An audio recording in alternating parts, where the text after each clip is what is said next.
Hey guys, Mario here. So, Saturday was a blast. I had a good time. The left, well, two of them got arrested. One of ours got arrested. And that's what I want to talk about.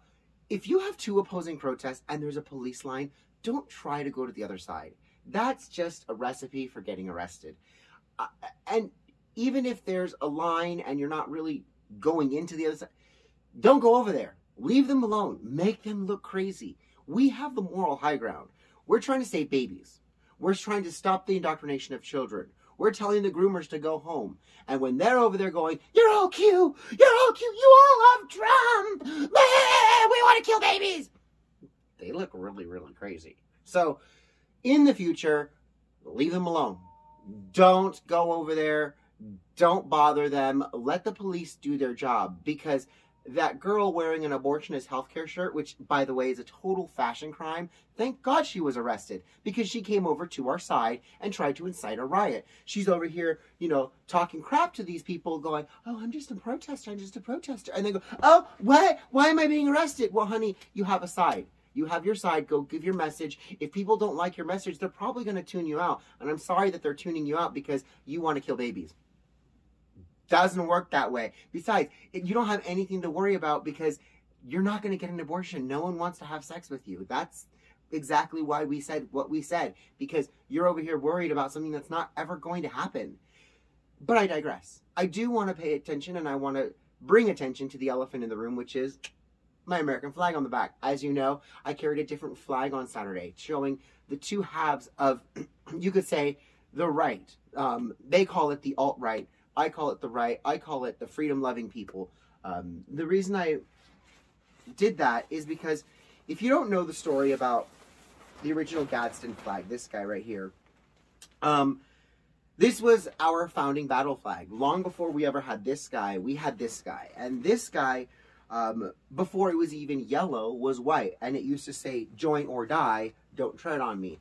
And it was actually a newspaper called the Gazette that posted and published this flag originally, and that was the iconography that the United States colonies used to say, hey, we're free. We're free from inception, we're free from tyranny, and we ended up using this flag in one of our first naval battles, and basically captured a battalion and all of the artillery weapons in the battalion. So this flag has a lot of history. We use this flag fighting in battles and skirmishes throughout, well, for at least a year in the Revolutionary War, long before this flag was ever adopted in any way, shape, or form. So, but my flag is a little bit different, and this is really what I want to talk to you guys about, because the other side is really, really bothered by my flag, simply because it has a rainbow on it. I tell people, the rainbow doesn't necessarily have to mean the LGBT. The LGBT community, yes, use the rainbow to signify their colorful people, their amalgam of personality types, blah, blah, blah, blah, blah.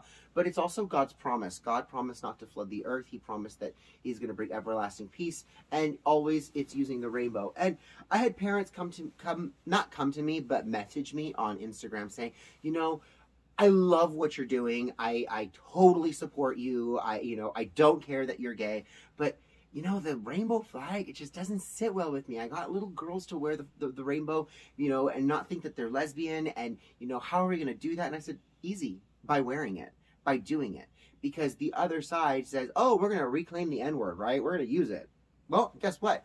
Why don't you reclaim the rainbow? The rainbow doesn't have to be just an LGBT symbol. Just like this snake can represent America and can also represent the idea that you are free and you are independent and you're able to defend for yourself from the moment you're born, which is why they have 13 rattles. I feel like I'm kind of being a broken record here, but I do want to explain this. And when I explained this to them, this idea to them, they went, I understand.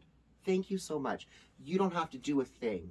It made me uncomfortable at first, but now I understand the reason behind it. And I understand why you carry this flag. And I said, you know what? I thank you for that understanding. And in order to thank you for that understanding, I took these two flags and I made them into one to truly show the unified front that we are putting when it comes to saving children, when it comes to saving our community.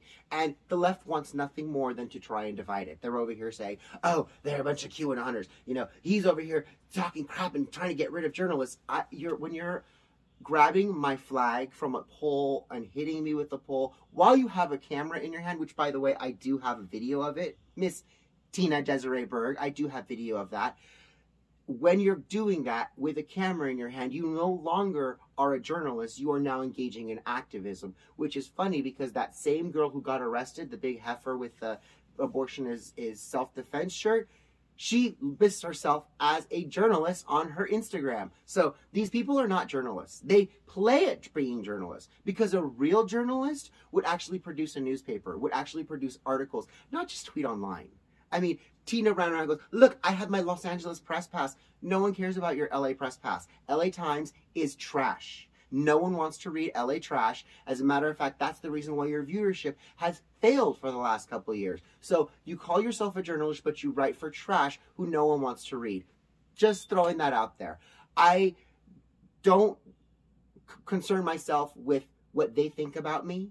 I concern myself with what the people who agree with me think about me. Because those are the people who are going to pick me up when I stumble on the streets of Los Angeles. Those are the people who are going to gather around and pray for our continued success. Those are the people who will stand shoulder to shoulder with me when the baby killers come marching down the street and they say, you belong with us. And they say, no, he doesn't belong to anyone but himself, and he can stand wherever he wants. And that's at the heart of Mario Presents. And that's why I do what I do, how I do it, when I do it, and in the style of which I do it. So I love you guys all. I encourage you guys, get involved. Get involved. The rallies, for me, are just stress relief. It's a way of getting that energy out. But let me tell you, I am working on a whole bunch of other projects behind the scenes. That's why I'm not making as many videos, because I'm working on a lot of other projects, and I just don't have time for them. But I guarantee you, you will be nonetheless pleased, thrilled, informed, and excited to see what's happening next. I love you guys all. Oh, and by the way, if you love my shirt, because we are living in an American Horror Story,